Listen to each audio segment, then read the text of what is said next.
जी students, हम बात कर रहे थे टैब्ल्यू बेस्ड विजुअल एनालिटिक्स की। उसी सिलसिले में आगे एक कदम बढ़ाते हैं। हम डेट हायरार्कीज डेवलप करते हैं। हायरार्की बेसिकली एक टेक्निकल वर्ड है। टैब्ल्यू में ये बोला जाता है जब हम कोई ख़ास सीक्वेंस डेवलप करते हैं। मिसाल के तौर पे अगर हम किसी ऑफिस में जाते हैं तो ऑफिस में हमारे पास सबसे ऊपर वाली लेयर में बॉस है, उससे नीचे वाली लेयर में उससे छोटे नंबर का बॉस, फिर हमारे पास डिफरेंट उसके असिस्टेंट्स या डिपार्टमेंटल बॉसेस मौजूद होते हैं। तो ये एक हायरार्की डेवलप हुई होती है जिसको हम ह्यूमन रिसोर्स मैनेजमेंट में ऑर्गेनोग्राम कहते हैं। इसी तरीके से जब हम टैब्ल्यू में एनालिसिस करते हैं और ख़ासकर अगर हमारे पास एनालिसिस किसी टाइम के रेफरेंस से वेरिएबल का है, तो वहाँ पे हमारी एक नेचुरल ख्वाहिश होती है कि हमारे पास वेरिएबल ईयर के हिसाब से एनालिसिस करें। फिर ईयर से जब हम एक स्टेप नीचे आए तो मंथ के हिसाब से हमारे पास एनालिसिस आ जाए या क्वार्टर्स के हिसाब से एनालिसिस आ जाए, और फिर उसके बाद दिनों के हिसाब से एनालिसिस आ जाए। इसको हम फर्दर ट्रिगर डाउन भी कर सकते हैं आवर्स पे, मिनट्स पे, सेकंड्स पे। तो अगर हम इसको देखें तो ये शुरू होता है ईयर से, then quarters, then month, then days, and then hours, minutes and second. तो ये एक हायरार्की डेवलप होती है। टैब्ल्यू में खुसूसी किस्म के एनालिटिक्स मौजूद हैं जो इन हायरार्कीज़ को डेवलप भी करते हैं, और फिर इनकी मदद से जो एनालिसिस में फ़र्क आता है, जो एनालिसिस में डिफरेंसेस क्रिएट होते हैं, उनको भी विजुलाइज करवाते हैं। तो आइए कंप्यूटर की स्क्रीन पे चलते हैं और देखते हैं कि हम हायरार्कीज़ कैसे डेवलप करेंगे और फिर उनको यूज़ कैसे करेंगे। ये स्टूडेंट्स, ये मेरे सामने टैब्ल्यू का इंटरफेस मौजूद है और यहाँ पे जो इसके साथ गिवन सैम्पल फाइल आती हैं, मैं उनमें से एक फ़ाइल सुपरस्टोर के नाम की फ़ाइल इसको यूज़ करने जा रहा हूँ।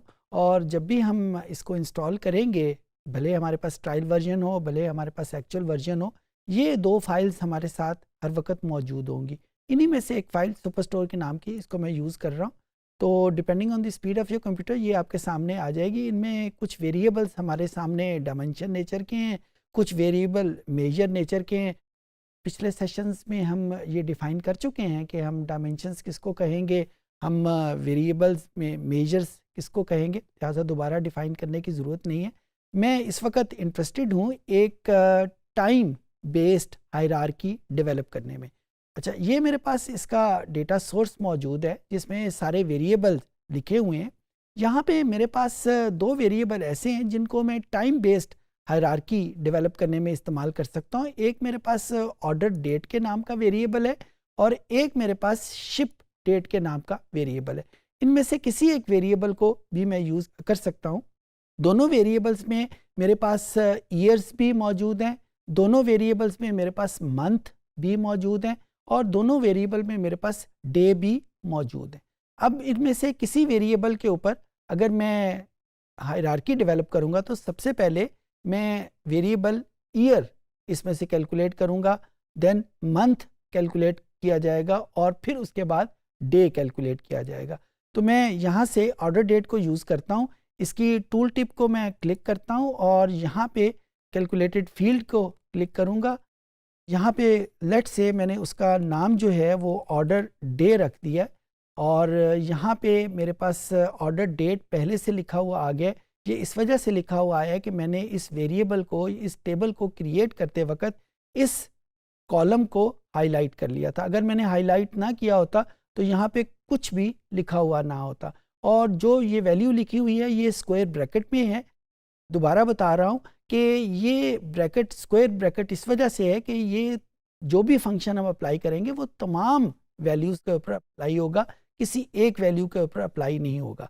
तो यहाँ पे मैंने डे कैलकुलेट करना है। अब मुझे नहीं पता कि डे के रेफरेंस से टैब्ल्यू में कौन सी कमांड मौजूद है। दो तरीके इसके मौजूद हैं मेरे पास। एक तो मैं गूगल यूज़ करूँगा, गूगल सर्च बॉक्स, और दूसरा तरीका ये है कि मैं टैब्ल्यू के अंदर जो हेल्प फाइल मौजूद है उसको भी यूज़ कर सकूं। टैब्ल्यू अब क्योंकि बहुत पॉपुलर सॉफ्टवेयर है तो टैब्ल्यू की हेल्प फाइल गूगल सर्च के ऊपर एक बहुत एक्सटेंसिव कम्युनिटी मौजूद है जो इनकी हेल्प फाइल मुख्तलिफ हवालों से डेवलप कर रही है। तो बहुत ज़्यादा चांसेस हैं कि आपको गूगल के ऊपर, गूगल सर्च बॉक्स के ऊपर आपको इसके हेल्प के रेफरेंस से बहुत सारी चीज़ें मिल जाएंगी। बहरहाल इस वक्त मैं यूज़ करूँगा जो टैब्ल्यू के अंदर की हेल्प मौजूद है, ये एक मेरे पास एक छोटा सा एरो का की मौजूद है toward the right corner of this box. जब मैं इसको क्लिक करूँगा तो ये मेरे पास टैब्ल्यू में जितने भी फंक्शंस हैं वो सारे के सारे यहाँ पे लिखे हुए आ जाएंगे। मैंने क्योंकि डेट के रेफरेंस से क्लिक करना है तो मैं यहाँ पे डेट को क्लिक करूँगा और ब्राउज़ करते हुए मुझे ये एक फंक्शन नज़र आ रहा है जो डे को कैलकुलेट कर सकता है किसी डेट की मदद से, और ये मुझे उसने इसकी एग्जाम्पल भी लिख के दे दी है। अब इसी एग्जाम्पल को, इसी सिंटेक्स को यूज़ करते हुए मैं यहाँ पे ये फंक्शन यूज़ करूँगा। मैंने ये वैल्यू लिखी DAY और आपने देखा कि मैंने इसको स्मॉल लेटर्स में लिखा है, जबकि जो टैब्ल्यू मुझे प्रोवाइड कर रहा है हेल्प वो इसको कैपिटल में लिखा जा रहा है। तो यहाँ पे एक जहन में रखिएगा चीज़ कि टैब्ल्यू स्मॉल लेटर्स और कैपिटल लेटर्स में फ़र्क नहीं करता, स्पेशली जब हमारे पास फंक्शंस के नाम अवेलेबल हैं। तो ये हमारी मर्ज़ी है कि हम उसको कैपिटल लेटर्स में लिखें, ये हमारी मर्ज़ी है कि हम उसको लोअर लेटर केस में लिखें। टैब्ल्यू के लिए उन दोनों में कोई फ़र्क मौजूद नहीं है। अच्छा, अब ये मैंने डे का वर्ड लिखा तो इसके साथ आप एक छोटा सा F लिखा हुआ देख रहे हैं। F स्टैंड फॉर फंक्शन, लेकिन ये फंक्शन यहाँ पे जो लिखा हुआ है इसका मतलब ये है कि ये वो फंक्शन है जो टैब्ल्यू की अपनी रिपॉजिटरी में मौजूद है। ये फंक्शन मैंने डिफ़ाइन नहीं किया, मैंने नहीं बनाया, ये फंक्शन टैब्ल्यू ने मुझे बनाया दे दिया। तो ये दो चीज़ें बहुत इंपॉर्टेंट थी, मैंने कहा यहीं पे आपको बता दूं। अब ये मैंने फंक्शन तो लिख दिया, डे भी लिख दिया और उसके आगे ऑर्डर डेट भी लिख दी। आप नीचे इस फंक्शन में देखें तो लिखा आ रहा है कैलकुलेशन कंटेन्स एरर, यानी ये जो फंक्शन मैंने लिखने की कोशिश की है ये ठीक नहीं है। अब यहाँ पे मुझे एक छोटी सी हेल्प यहाँ से भी मिल जाएगी और ये हेल्प मुझे कह रही है कि कोई ऑपरेटर मिसिंग है। जब हम ऑपरेटर की बात करते हैं तो टैब्ल्यू की ज़ुबान में ऑपरेटर 5 चीज़ों का नाम हो सकता है। It may be some bracket, it may be plus, minus, multiplication और डिवीजन। इन 5 चीज़ों को टैब्ल्यू की ज़ुबान में बेसिक ऑपरेटर कहते हैं। तो जब ये टैब्ल्यू हमें बता रहा है कि कोई ऑपरेटर मिसिंग है तो इन्हीं 5 चीज़ों में से कोई चीज़ मिसिंग होगी। अगर मैं प्लस माइनस मल्टीप्लिकेशन डिवीजन की बात करूं तो यहाँ पे तो मैंने कोई मैथमेटिकल फंक्शन अप्लाई नहीं करना, लिहाजा ये नहीं हो सकता। हाँ, ब्रैकेट हो सकती है। अगर आप इसकी हेल्प फाइल में भी देखें तो मुझे ब्रैकेट नज़र आएगी। तो यहाँ पे डे के आगे मुझे बेसिकली एक ब्रैकेट यूज़ करनी है। जो ही मैंने ब्रैकेट यूज़ करूँगा तो जो एरर थी वो ख़त्म हो जाएगी, कैलकुलेशन इज़ वैलिड। यहाँ पे 2 चीज़ें आपके जहन में आ जानी चाहिए कि जब भी हम कोई फंक्शन टैब्ल्यू में लिखने लगेंगे तो टैब्ल्यू हमें उसके करेक्ट होने में या इनकरेक्ट होने में उसी वक्त इंफॉर्मेशन दे देगा। अच्छा, अब यहाँ पे मैंने ये फंक्शन अप्लाई कर दिया, ऑर्डर डे ये कैलकुलेट हो गया। उसी तरीके से मैंने टूल टिप को यूज़ करते हुए दूसरा फंक्शन जो है वो मंथ के नाम का अप्लाई कर दिया। मैं यहाँ पे ज़्यादा तफसील से नहीं जाऊँगा क्योंकि इसमें एग्जैक्टली वही प्रोसेसेस हैं जो थोड़ी देर पहले मैंने डे के हवाले से बताए। मंथ के हवाले से मेरे पास फंक्शन मंथ मौजूद है। सिमिलरली जो तीसरा फंक्शन मैंने यहाँ पे यूज़ करना है या तीसरी वैल्यू जो मैंने कैलकुलेट करनी है वो ऑर्डर ईयर है। अब यहाँ पे ये ईयर के नाम का भी मेरे पास फंक्शन मौजूद है, उसी को यूज़ करते हुए और उसी सिंटेक्स को यूज़ करते हुए मैं इसके ईयर को भी कैलकुलेट कर लूँगा। अब ये तीनों वैल्यूज़ मेरे पास आ गई। इन तीनों वैल्यूज़ को मैं एक हायरार्की में डेवलप करूँगा। अगर मैं यहाँ पे शीट 1 में जाता हूँ तो ये जो 3 वेरिएबल मैंने नए डेवलप किए हैं ये आप देखें, ये मेरे पास order day, order month, order year के नाम के मेरे पास मौजूद हैं। अब यहाँ पे मैं अगर इस टूल टिप को क्लिक करता हूँ तो यहाँ पे मेरे पास एक फंक्शन आ जाता है क्रिएट के नाम का। अच्छा, अब ये मैंने ऑर्डर डेट के नाम की एक हायरार्की यहाँ पे डेवलप करनी है।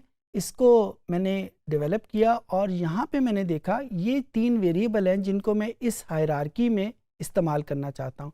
तो सबसे पहले मैं इन 3 वेरिएबल को यहाँ से उठा के इस डायमेंशन वाले ऑर्डर में लेके जाऊँगा, क्योंकि इस वक्त ये मेजर्स की फॉर्म में पड़े हुए हैं। तो मैं पहले नंबर के तौर के ऊपर मैंने इनको उन डायमेंशंस में क्लिक किया।